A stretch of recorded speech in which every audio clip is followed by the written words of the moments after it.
Sometimes we wonder why things don't come when we expect them. We pray, we trust, we struggle, but it seems like everything stays the same. We get frustrated, we think that maybe something is wrong with us, that maybe God has forgotten or that He's not listening to us. But the truth is that many times all that's happening is that it's not the right time, because yes, everything comes in its own time. And until that time comes, all we need to do is keep doing what's right, remain firm in our faith, and trust that God is praying in silence beyond what we can see.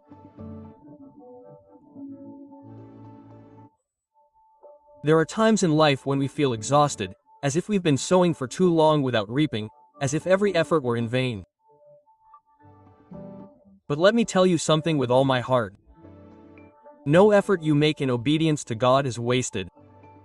No tear falls without purpose. No step of faith goes unanswered. God is just, faithful, and above all, punctual. He doesn't come sooner or later. It arrives exactly when it should, when your heart is ready, when your hands are prepared, when your faith has matured enough to sustain what you have asked for so much. And if you are listening to these words today, it is not by chance. What you are hearing is a confirmation of what your soul already sensed, that God is still in control of everything, that this dream has not died, that this promise still stands, that what hurts you today will be a testimony tomorrow, that what makes you desperate today will be your miracle tomorrow. And that while you do what you must do, God is doing what you cannot. Now, I know that many people do not have a church nearby or cannot attend for various reasons. Sometimes it is because of the distance, a complicated family situation, work, or simply because they do not feel at peace in any temple. That is why this channel exists, because here you have a place of prayer, a space where you can meet with God regardless of whether you are at home, in your room, in a hospital, or in the quietest corner of the world. This channel is your virtual church, a refuge where your soul can breathe, grow stronger, and connect with the eternal. And if this message is already touching your heart, I want to invite you to do something very simple, yet powerful. Like this video, comment, and share it with someone else. Why? Because that helps YouTube show this content to people who really need it, especially those who are unchurched, have no company, and perhaps are looking for a sign from heaven. When you do that, you are helping to bring hope to others, and believe me, that is a great blessing. Now, I would love for you to leave a comment with this phrase that sums up everything we are about to experience together. I trust in your timing, God. Just those 4 words, write them down if you are willing to wait, trust, and walk in faith. So now, prepare your heart, because the end of this prayer could be the most special moment you have ever experienced today. And believe me, it is worth staying until the end. Part 1, God's timing is not yours, but it is perfect. One of the hardest truths to accept when walking with God is that His clock is not the same as ours. We count the minutes, the days, the months, and even the years, waiting for that work to come, that healing, that change, that miracle, that something we feel we need. And when a long time goes by without seeing answers, something inside us begins to break. We become impatient, insecure, even confused, as if God has forgotten the deal He made with us. But listen carefully, the fact that you don't see the result today does not mean that God has said no. Sometimes His silence is not a refusal, it is just a necessary pause to prepare the ground. The Lord knows things you don't know, sees dangers you don't see, and protects promises that you could not yet keep. That is why it is not always a question of whether you deserve it or if you prayed enough. Many times it is a question of whether you are ready to receive what you ask for. Ecclesiastes chapter 3, verse 1, says it very clearly. To everything there is a season, and a time for every purpose under heaven. That includes your dreams, your desires, your battles, your requests. There is a time for everything. Not before, not after, in its own time. And here is something we often forget. God is not in a hurry. He is not governed by human anxiety. He does not improvise, he is not moved by pressure, he moves by purpose. While you are wondering when he will arrive, he is preparing the how, with whom, where, and for what. He does not just want to give you something, he wants to teach you to take care of what you are waiting for. There are people who ask God for a blessing, but they are not ready to sustain it. Do you know what would happen if the Lord gave you everything you are asking for today without having worked on it inside first? You would lose it, you would hurt yourself, or worse, you would hurt others. Because it is not just about receiving, but about having the character to sustain what you have received. The desert, the waiting, the silence, are not punishments, they are processes, and each process has a divine function. Moses had to wait 40 years in the desert before he was called. David was anointed as king, but he waited years and years before sitting on the throne. Joseph had dreams of greatness, but he went through a pit, slavery, and prison before reaching the palace. Do you see? All of them lived the promise, but they also lived the process. The problem is that we want the promise without going through the process. We want the immediate answer, as if God works at the pace we want. But no, God does not work on impulse, he works out of eternal conviction. And that makes us uncomfortable, but it also shapes us. Because when you learn to wait with faith, to continue doing the right thing while you wait, when you pray, trust, and move forward even when you see nothing, that is when your faith is strengthened, when your character is purified, and when your dependence is no longer on what you expect to receive, but on the one who has already promised it to you. That is why I tell you firmly today, do not despair, do what you have to do. So even if you don't see fruit. Pray even if you don't feel anything. Get up even if you're tired, forgive even if they don't deserve it. Keep doing good, keep believing. Keep walking with integrity, because all of that is sowing something that will soon, in God's perfect timing, flourish.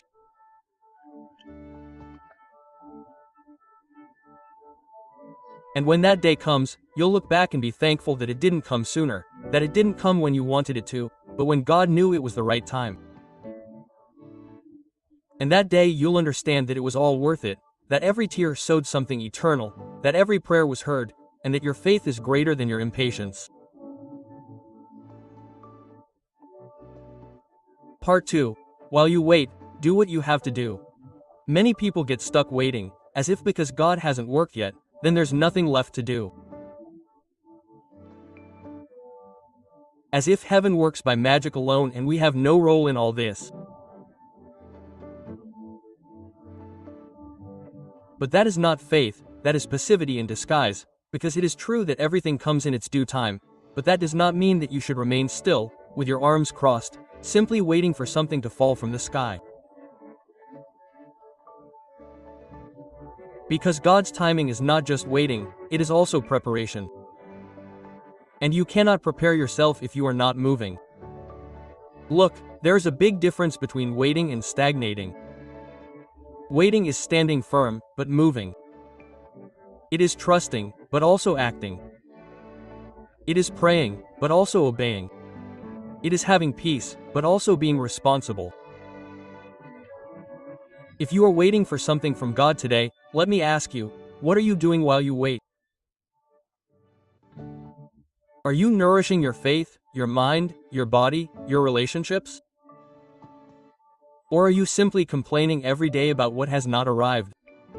Remember this. Waiting is not an excuse for inaction, on the contrary, it is the best time to move forward in other areas. Because while you wait for what you do not yet have, you can work on what you do have. You can improve your attitude, your character, your faithfulness, your commitment to God. You can keep sowing even if you don't see fruit. You can keep praying even if you don't feel answers. You can keep blessing even if you don't receive anything in return. That's true faith. That's spiritual maturity. James, chapter 2, verse 17 says, "Faith, if it does not have works, is dead, being itself." What does that mean? It's not enough to say that you trust in God's timing if your life doesn't demonstrate it. Trust in God is seen in your daily behavior, in your decision to keep walking, even if you don't see the clear path, in your faithfulness, despite not yet having what you expect. Many say they are waiting for God, but in reality they are hiding their fear of taking action. They say they are waiting for a sign, but the truth is that they are paralyzed by the fear of failure. They say they want God to speak to them, but they are not willing to move until everything is perfect. And let me tell you something with love, but with firmness. If you are waiting for everything to fall into place before you act, then you are not walking by faith, you are walking by sight. And faith does not work like that. God honors those who move, those who work while they pray, those who believe and obey at the same time, those who do what is called upon them, knowing that God will do what only He can do. Those who do not, who give up when the doors do not open, but who keep knocking, trusting that the right time will come. You have a part in all of this, and your part is not to change the times, that belongs only to God. Your part is to be faithful with what you have today. Your part is to keep your heart clean, to continue doing what is right, even when no one recognizes it. Your part is to love, to serve, to grow, even when you feel like you are walking in circles. Because none of that is wasted time, it is training, it is preparation, it is maturity. God is not ignoring you, He is forming you. He is not delaying His promise, He is developing your character, and that can only be achieved through action, through obedience. So stop thinking that there is nothing else to do, because there is always something you can do today, even if it is something small, even if no one sees it, even if it does not have immediate results. Do what you must do. Do it with love, with excellence, with humility. Do it even if you are tired, even if you feel alone, even if no one applauds you. Because when you do what you have to do, God takes care of doing the impossible. And that is where the miracle happens. Not when you despair, but when you persevere, not when you demand it, but when you trust it. Not when you give up, but when you stand firm, day after day doing the right thing, even if you do not yet see the fruit. Third part, what hurts today will be part of the purpose tomorrow.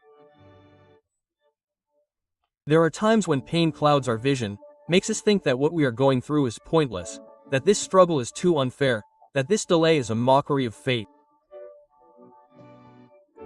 And of course, it's normal to feel this way, because when you're in the middle of a fire, it's hard to believe that anything good can come out of it. When you're crying alone at night, when emotional exhaustion weighs more than physical exhaustion, when it hurts to see the days go by without answers, the easiest thing to do is think that God has forgotten about you. But no, God hasn't forgotten about you. He hasn't turned a deaf ear to your prayers. He hasn't let go of your hand. What's happening is that at this moment, He's doing something deeper than giving you what you asked for. He's forming something inside you, and sometimes that hurts more than the weight itself, because before giving you the miracle, God wants to transform you into someone who's ready to receive it. There are pains that we don't understand at the time, but that later become part of our most powerful story. Because that rejection that hurt you so much later brought you closer to God. That loss that broke your soul later gave you a compassion that you've never felt before.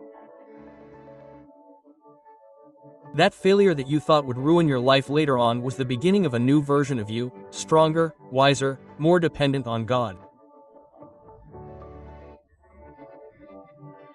Romans chapter 8 verse 28 says, "And we know that in all things God works for the good of those who love Him, who have been called according to His purpose." Do you see? All things, not just the good things, but also the things you don't understand, the things that hurt, and the things you'd like to erase. Everything, absolutely everything, has a purpose in God's hands. But there's something else. In order for that purpose to be fulfilled, you need to change your perspective. You can't keep seeing every obstacle as a punishment. You can't keep measuring God's love by how quickly He responds. You can't keep believing that if something takes too long, it's because you're doing something wrong. Because sometimes it's not that you're failing, it's that you're being molded. And yes, molding hurts. God is working with your emotions, with your reactions, with your deepest thoughts. He's removing what doesn't work. It's breaking things inside of you that are holding you back. And that's what it feels like. It feels like emptiness, it feels like tiredness, it feels like nothing makes sense, but in reality what you're experiencing right now is part of a larger process, one that will only be understood when you see the whole picture. Picture this. You're in a dark room with loose pieces on the floor. You don't know what to do with them, but God is looking down from above and He sees the final picture. He knows how each piece fits together, even the ones you think are superfluous, even the ones that broke your soul. And with patience, with love, with precision He puts each one together until it forms something beautiful. That's what He's doing with you right now. So when you're in pain, don't despair. Talk to God. When you don't understand anything, don't lock yourself up in your mind, seek Him. When everything seems to be going backwards, don't disconnect from His presence. Stay, because this pain will also pass, and when it does, it will bring you closer to the purpose for which you were created. So if today you are feeling like you can't take it anymore, that you have endured too much, that your faith is wearing thin, I tell you with all my heart, do not give up. This is also working for good. This is also part of God's timing. You are not stopped, you are being worked on. You are not lost, you are being guided. You are not abandoned, you are being sustained. Part 4. True faith is tested in silence. Do you know when you really know a person's faith? It is not when everything is going well for them, or when their prayers are answered quickly, or when doors open effortlessly. True faith is revealed when everything is silent, when there are no signs, when there are no words, when there is no evidence that anything is moving. It is in that moment that you measure whether your trust is in God or in the results you expect to see. Because trusting when you understand, anyone can do that. But trusting when you don't understand anything, that is where the true relationship with God begins. It's easy to say that God is good when you see His hand, but how difficult it is to continue believing in Him when you don't see it, when everything seems dark, when your heart is full of questions and heaven seems closed. And this is where many people get discouraged because they think that if God is silent, it is because He is not listening to them. But that is not true. God's silence is not His absence, sometimes it is His strategy. Because in silence the foundations of your faith are strengthened. In silence your intentions are purified. In silence emotion is separated from conviction. And in silence you learn to keep walking, not by what you feel, but by what you know. Hebrews chapter 11 verse 1 says, "Now faith is the assurance of things hoped for, the conviction of things not seen."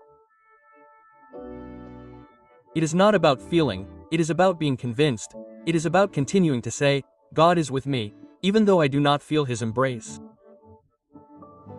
It is about continuing to declare, God is faithful, even though you do not see results yet. It's about getting up and obeying, even when it seems like nothing is happening, because in that silence God is watching you. He is observing if your heart remains steadfast, if your voice continues to seek His, if your soul continues to say, even if I don't see it, I still believe. Have you noticed that when Jesus was taken into the desert to be tempted by the devil, he didn't hear a single word from the Father during those 40 days? He was alone, with no signs, no voices from heaven. But every time the enemy tempted him, he responded with the word. That is faith. That is knowing who you are, even when everything around you says otherwise. That is trusting, even when heaven is silent. And how do you respond in silence? Do you turn away? Do you complain? Do you get angry? Or do you use that moment to hold on tighter to what God has already promised you? Because listen to me, silence is not wasted time, it is fertile ground for faith. It is sacred space where God observes if you are faithful only when He blesses you or also when He doesn't. You see what you want. There are people who stopped praying because they felt that God was not answering them. They stopped going to church, reading the Bible, seeking His presence, because they got tired of not seeing changes, but they did not realize that they were at the most important moment, because it is at that point that faith matures, where it grows, where it deepens, where it becomes something real and firm, and not something emotional and fleeting. So if today you feel that you are in an uncomfortable silence, if it seems that your prayers are bouncing off the ceiling and not reaching heaven, if every day you wake up expecting a sign and it does not come, do not think that God has left. Remember that He is working and that in the meantime He is giving you the opportunity to make your faith rock solid, unwavering, unbreakable. Keep praying, keep believing, keep obeying, even if everything is silent. Because sometimes heaven falls silent, not to punish you, but to teach you to walk by faith and not by sight. Part 5. Constant obedience opens invisible doors. When we talk about trusting in God's timing, we often forget to mention something crucial, that obedience is an active part of that waiting. It's not passive, it's not simply saying, "It will come," and continuing to live as if nothing happened. Obedience is the language of faith. It's the way we tell God, with actions and not words, that we do believe in Him, even if we don't yet see what we're hoping for. And do you know what's most profound about all this? Obedience often makes no sense. God tells you to keep sowing, even if the ground looks dry, to keep loving, even if you don't receive love in return, to keep praying, even if you don't feel His presence, to keep forgiving, even if the wound is still open. And you ask yourself, why? Why keep doing the right thing if nothing changes? Why keep trying if there are no results? And therein lies the proof, therein lies the greatness of faith. Obeying when you understand is easy, obeying when everything goes well is comfortable. But obeying when you see no fruit, when no one recognizes it, when it even seems like you're wasting your time, that's what makes the difference between weak faith and strong faith. Think about Noah. God told him to build an ark in the middle of a place where it didn't rain. He gave him detailed instructions, measurements, times, materials, and Noah obeyed day after day without seeing a single drop of water. People looked at him like he was crazy, they made fun of him, they pointed at him, but he kept hammering, hewing wood, lifting the ark. Why? Because he trusted the voice that spoke to him more than the voices that criticized him. Because he knew that if God said it would rain, then it would rain, even if the sky was completely blue. That's the kind of obedience that opens invisible doors. Because every act of faithfulness that you do today, even if no one sees it, is building something that tomorrow will be your shelter, your miracle, your answer. Every right decision that you make, even if it doesn't give you immediate results, is sowing seeds in the spiritual world. He is speaking for you before heaven, He is lining up things that you cannot see.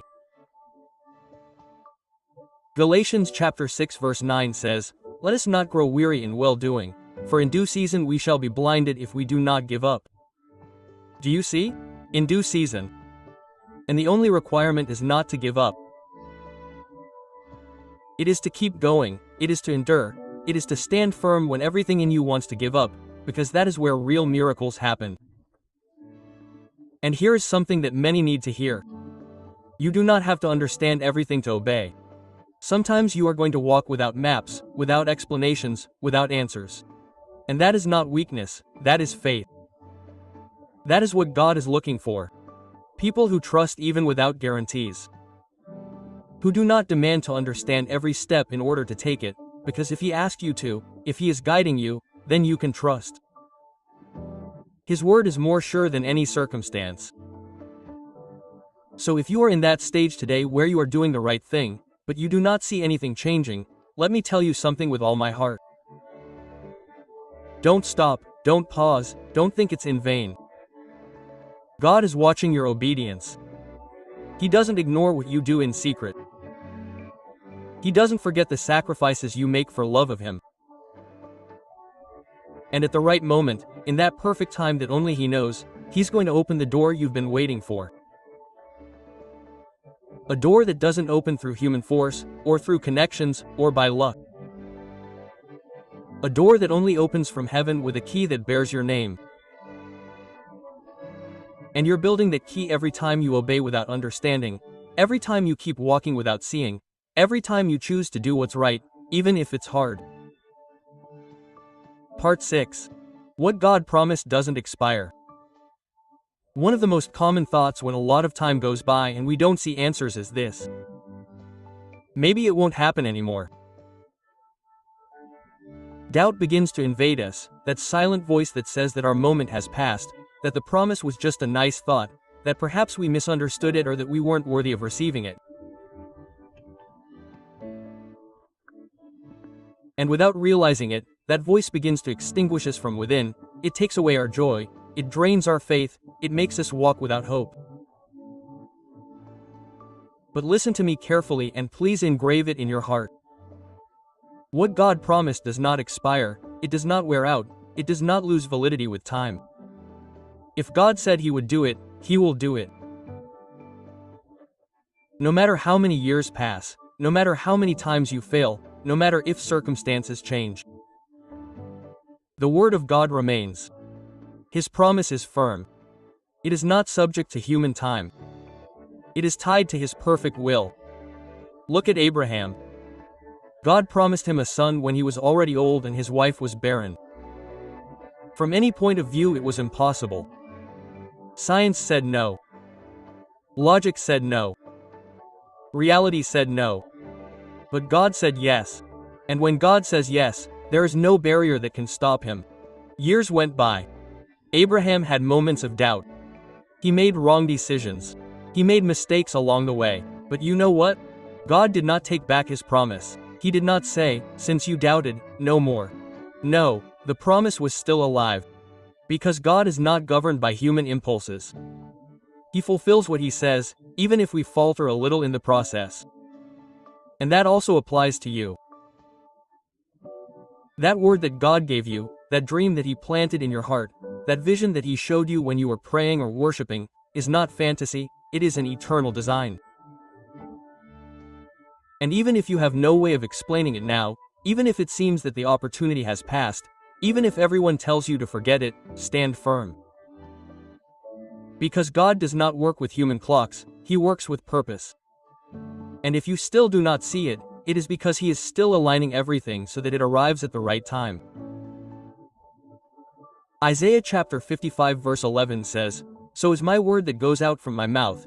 It will not return to me empty, but it will accomplish what I please and it will prosper in the purpose for which I sent it." That word is still alive, it is still active, even if you have grown tired, even if your faith has diminished, even if the outlook seems dry. God's promise does not depend on your emotions, it depends on His faithfulness. And here I want to tell you something very profound. Sometimes the promise takes time because God is taking care of you. Yes, that's right. Because if it were to arrive too soon, it could destroy you. You could become proud. You could trust the gift more than the one who gave it. You could abandon the process that is forming you. That's why God waits, because His purpose is not just to give you things. It's to transform you into someone who can sustain them without losing heart. So don't be fooled by that voice that says it's too late. It's not. For God, it's never too late. He doesn't arrive late, He arrives precisely. If you still don't see it, it's not because He forgot about you. It's because He's still writing your story. And when the time comes to fulfill that promise, you'll understand why it didn't arrive sooner. It wasn't because you weren't ready. It wasn't the right time. There were things that needed to be removed. But now, the time has come. And when it does arrive, it will be so clear, so perfect, so exact that you'll know that only God could do it. And you're going to look back and say, it was worth waiting, it was worth trusting. It was worth not giving up. Quote. Part 7. What God does in secret is revealed in public. Many are waiting for everything that God is preparing in their lives to be seen immediately. They expect others to recognize their process, for the fruit of their obedience to be visible now. For their efforts to have results that everyone can applaud. But the kingdom of God does not move by appearances. It moves by depth, and what is profound, what is real, what is lasting, almost always begins in secret. God is an expert at working in the hidden, in what no one sees, in what is not published on social media, nor mentioned in a conversation. He forms hearts in intimacy. He polishes character in the silent night. He strengthens your spirit when you have no one around but Him. And all that seems invisible, that seems to not count, that seems to have no weight, is actually what is preparing you the most. Think of David. He was anointed as king. He was anointed as king when he was still a young shepherd tending sheep in the secrecy of the field. No one knew him. No one imagined that the next king was in that simple place, surrounded by animals and with a rod in his hand. But there he was in anonymity, in solitude, being formed by God in secret. And when his moment came, when everything was aligned, he was called to fight Goliath. And that day what God had worked on in silence was revealed in public. That is what is going to happen to you. Everything you are living in silence today, that process that you are going through without anyone knowing, that faith that you are maintaining even though no one recognizes it, that obedience that you repeat day after day, even though you do not see results, all that has eternal weight. Because when God opens the door, He also exposes your faithfulness, not to show it off, but to use it as a testimony of what He can do with someone who allowed himself to be formed in secret. Matthew chapter 6 verse 6 says, "But when you pray, go into your room, close the door, and pray to your Father who is in heaven." Secret, and your Father who sees in secret will reward you openly. Do you see? He sees in secret. He knows everything you've done, without cameras, without microphones, without applause. He has counted your tears. He has heard your prayers when no one else was there. He has seen your inner battles, your silent struggles, your daily faithfulness, and none of it has been lost. None of it has been in vain. There is a time coming, a time when everything that God has worked with you in secret will come to light, not to exalt you, but to exalt His power through you. Because your life will be living proof that the wait is worth it, that God does not delay, He takes His time to do things right, that those who remain faithful, even though no one sees it, will one day be rewarded by the one who sees everything. So do not despise the days of small beginnings. Do not despair because no one sees your effort. Do not think that you are wasting your time by sowing in secret. On the contrary, you are investing in heaven, and what you sow in heaven returns to you with blessings that the world cannot explain. When God's time comes, everything will make sense.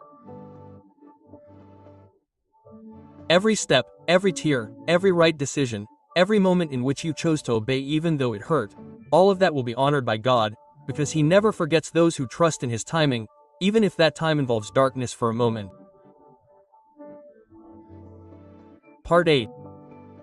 Waiting with faith is also a form of worship. Very rarely do we think of waiting as something active, but in the kingdom of God, waiting is not sitting back with your arms crossed. Waiting with faith is serving, it is worshiping, it is continuing to believe. And yes, although it may not seem like it, that way of waiting with a surrendered heart and with your gaze fixed on God is one of the most profound expressions of worship that exists. Because anyone can sing when the blessing has already arrived, anyone can raise their hands when the miracle is already in the house. Anyone can say that God is good when everything is smiling at them, but worshiping while you wait, that is where who truly believes is revealed. When you decide to continue worshiping, even though your legs are shaking inside, when you stand and pray knowing that there are no answers yet, when you say to God, I love you, even though you're still waiting for the job, the healing, the restoration, that worship carries immense weight. That's what Job did in the midst of pain, in the midst of loss, when he had lost everything. The first thing he did was bow down and worship.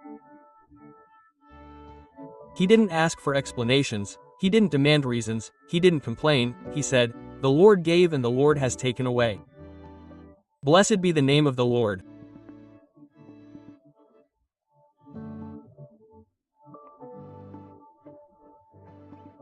And that kind of worship that's not based on what you've received, but on who God is what moves the heart of heaven. There's a kind of faith that doesn't ask, but simply surrenders. A faith that recognizes that God is valuable not because of what he does, but because of who he already is. And when you get to that level of faith, when you can look up to heaven with tears in your eyes and still say, I praise you, I bless you, I trust in you, then you are worshiping with maturity, you are worshiping from the Spirit, you are worshiping with your whole being. Psalm chapter 34, verse 1, says, I will bless the Lord at all times. His praise shall continually be in my mouth at all times. Not only in the good times, also in the difficult times, also in the times of waiting, also in the moments when everything seems to be on hold. And that is the key, to keep the praise alive even when you don't feel like it, even when you don't understand what is happening, because in worship there is a connection that goes beyond the circumstances. There is a supernatural strength that is only activated when you decide to honor God in the middle of the valley, not just at the top. When you worship with expectation, something breaks in the spiritual environment. The enemy gets confused because he expects to see you complain, he expects to see you give up, he expects to see you close the Bible, walk away, curse your process. But when instead you raise your hands and say, Lord, even though I don't see it, I know that you are working. Quote. That's a direct hit against all darkness. That's spiritual power. That's authority. That's a faith that transforms. So if you're in that season of waiting today, worship. Even if you don't understand it, even if you don't feel anything, even if it seems useless, because that worship is a perfume that goes up to the throne of God. It's a sign that your faith is firm, and it's also a declaration. My soul keeps waiting, but not with anxiety, but with confidence, because I know in whom I have believed. Part 9. The blessings that come in their time are the ones that last. There are blessings that one can obtain by shortcuts, by manipulation, by forcing what is not yet ready. But those blessings usually don't last long because they are not based on the will of God, but on the anxiety of man.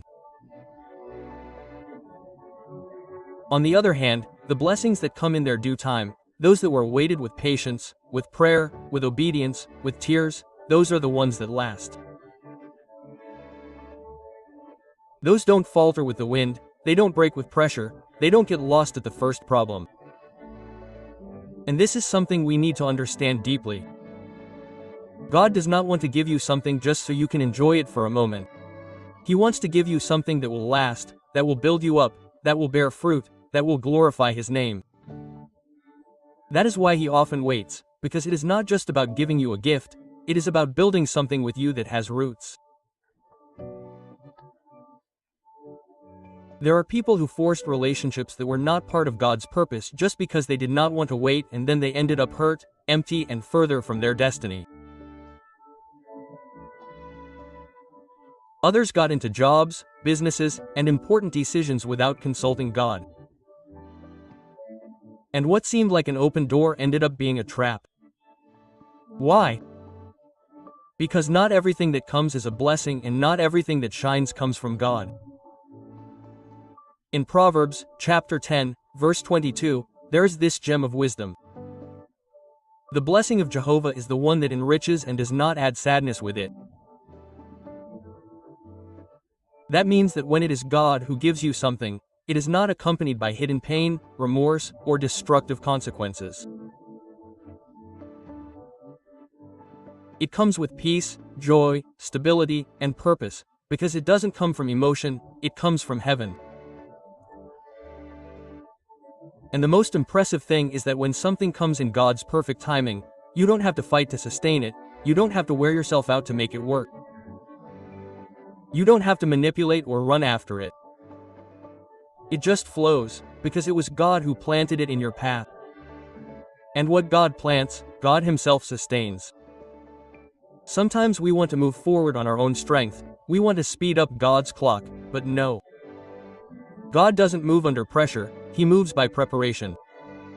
He knows when you're ready. And not only that, He also knows when the environment is ready. Because there are blessings that don't depend only on you, they also depend on other people, on situations, on doors that need to be opened.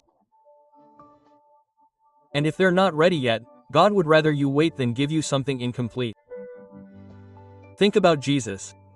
He knew from a young age what His purpose was. He knew that He had to die for us, that He had a mission, but He didn't run off to fulfill it. He waited until He was 30 years old. He was in anonymity, working on the daily, living in the hidden.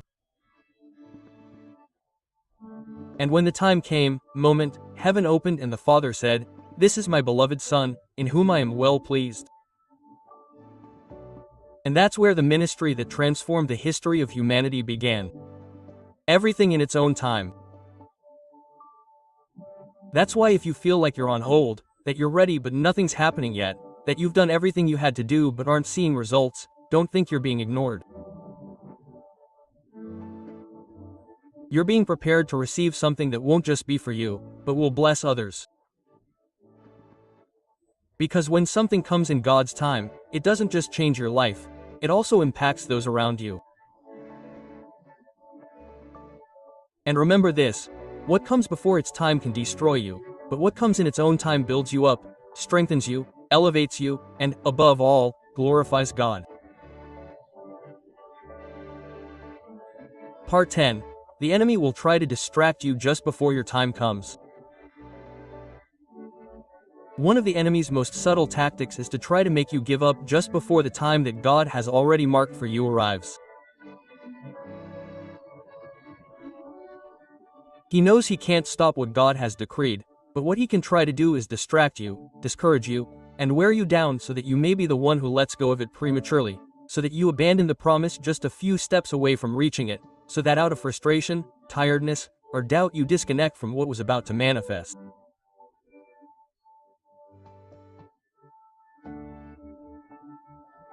And the most dangerous thing is that these distractions are often not seen as something negative, they are seen as reasonable alternatives, opportunities that seem good, people who bring logical advice but that are not born of the Spirit, faster paths that promise to reach the same destination without so much suffering.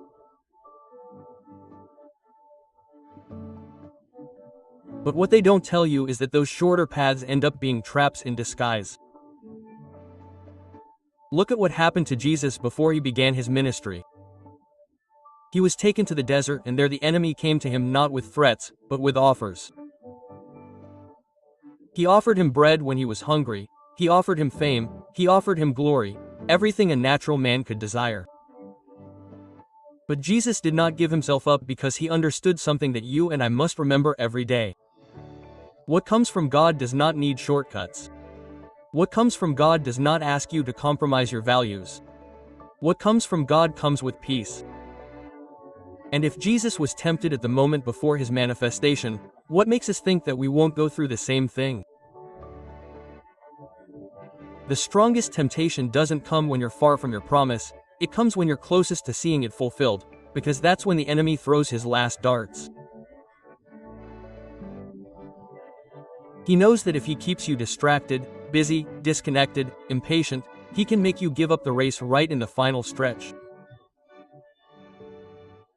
Galatians chapter 5, verse 7 says, "You were running well. Who hindered you from obeying the truth?" That hindrance could be a voice of doubt, a relationship that distracts you, a poorly managed emotion, a lie that has infiltrated your mind, a distraction disguised as an opportunity. And that's why it's so important to be alert, to discern, to pray, to return to the secret place and ask God, "This comes from you, you have paved this path." Because if you're not vigilant, you could end up accepting something lesser just because you got tired of waiting for something greater. You may end up settling for a job that doesn't fulfill you, a relationship that doesn't build you up, or a life that doesn't reflect your calling, simply because the process has taken too long. But that's not what you were born for. You weren't created to live a mediocre life, but rather a life of purpose. And that purpose is tied to God's perfect timing. So when you see distractions multiplying, everything around you seems confusing, and you feel an urgent desire to run off to whatever it is, stop, breathe, pray, and listen to God's voice, because you may be closer to your moment than you think. And that's precisely why the enemy is trying to get you to take a detour. Don't fall. Don't let go of the promise. Don't grab the first thing that comes along just to fill the momentary emptiness. Wait for what God designed, because when it comes, you'll know that every second of struggle, every tear, every night of prayer, every temptation resisted was worth it.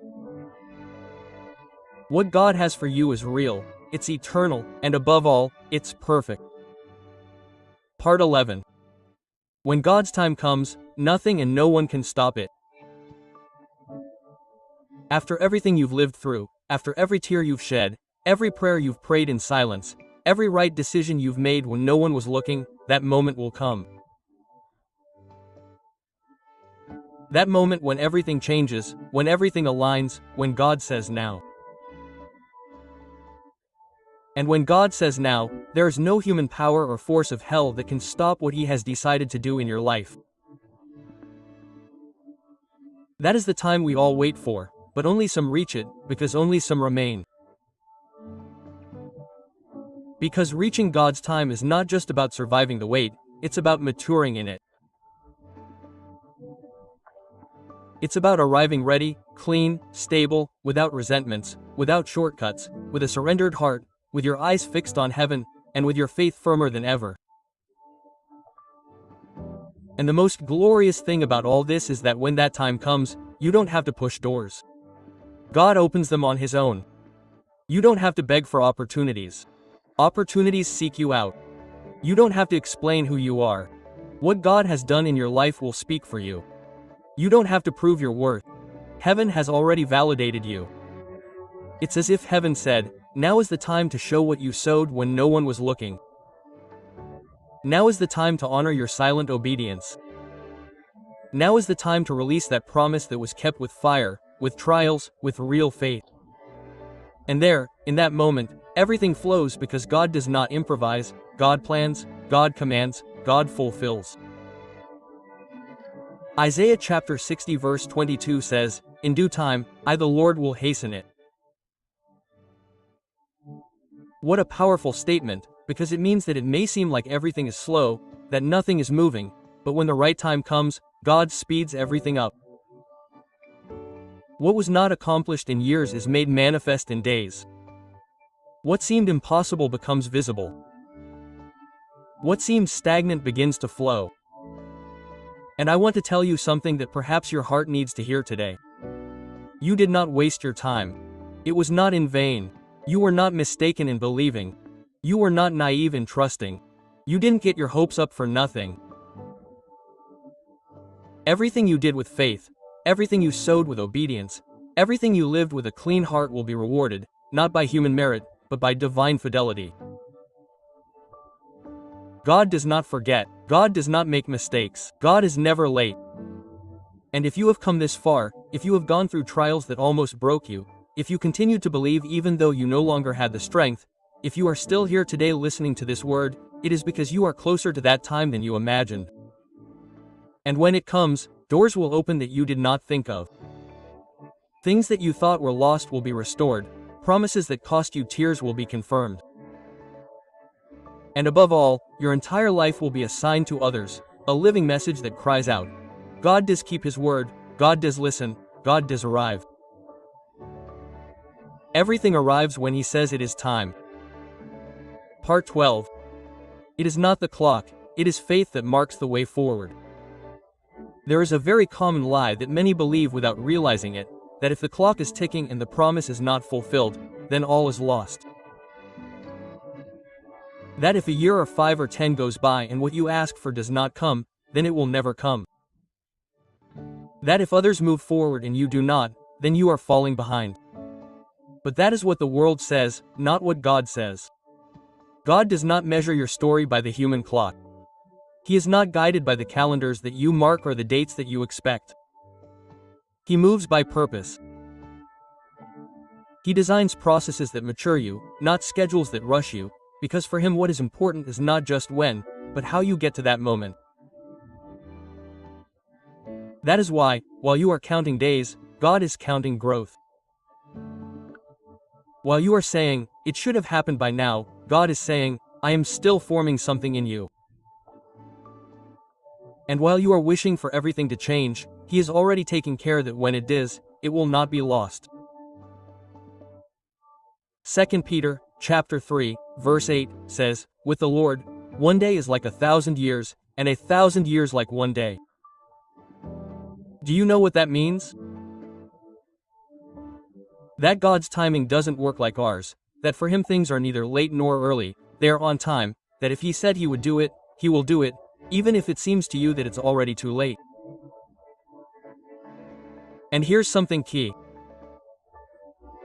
The enemy will use the passage of time to wear you down, to make you think that nothing is working, that your prayers are empty, that your efforts are fruitless, that it's time to give up. But that's where you have to remember that faith is not measured by how quickly you see results, but by how steadfast you stand when there are no signs. Because God never promised that everything would come when you want it. He promised that everything would come when you are ready, and when your heart is aligned with him, you no longer live in anxiety, you live in peace, you no longer run after time, you walk with the Spirit, you no longer get frustrated because things do not change. You celebrate that you are changing. And when you reach that point, when you stop looking at the clock and start looking to the sky, then you are ready, because you are no longer waiting like someone who doubts, but as someone who trusts. You are no longer demanding, you are believing. You are no longer desperate, you are resting in the certainty that if God promised you something, nothing and no one can stop it. So today I want to remind you of this. No, it is not too late. No, you are not wasting your moment. No, you are not forgotten. You are being formed. You are being prepared. You are being tuned to receive something greater than you imagine. It is not about the time you have waited, it is about the heart with which you are waiting. And if that heart is firm, it is clean, it is trusting, then it doesn't matter how much longer it takes, because when it arrives, it will arrive with all the support of heaven.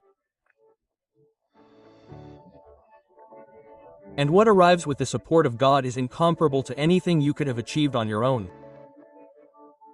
Ah,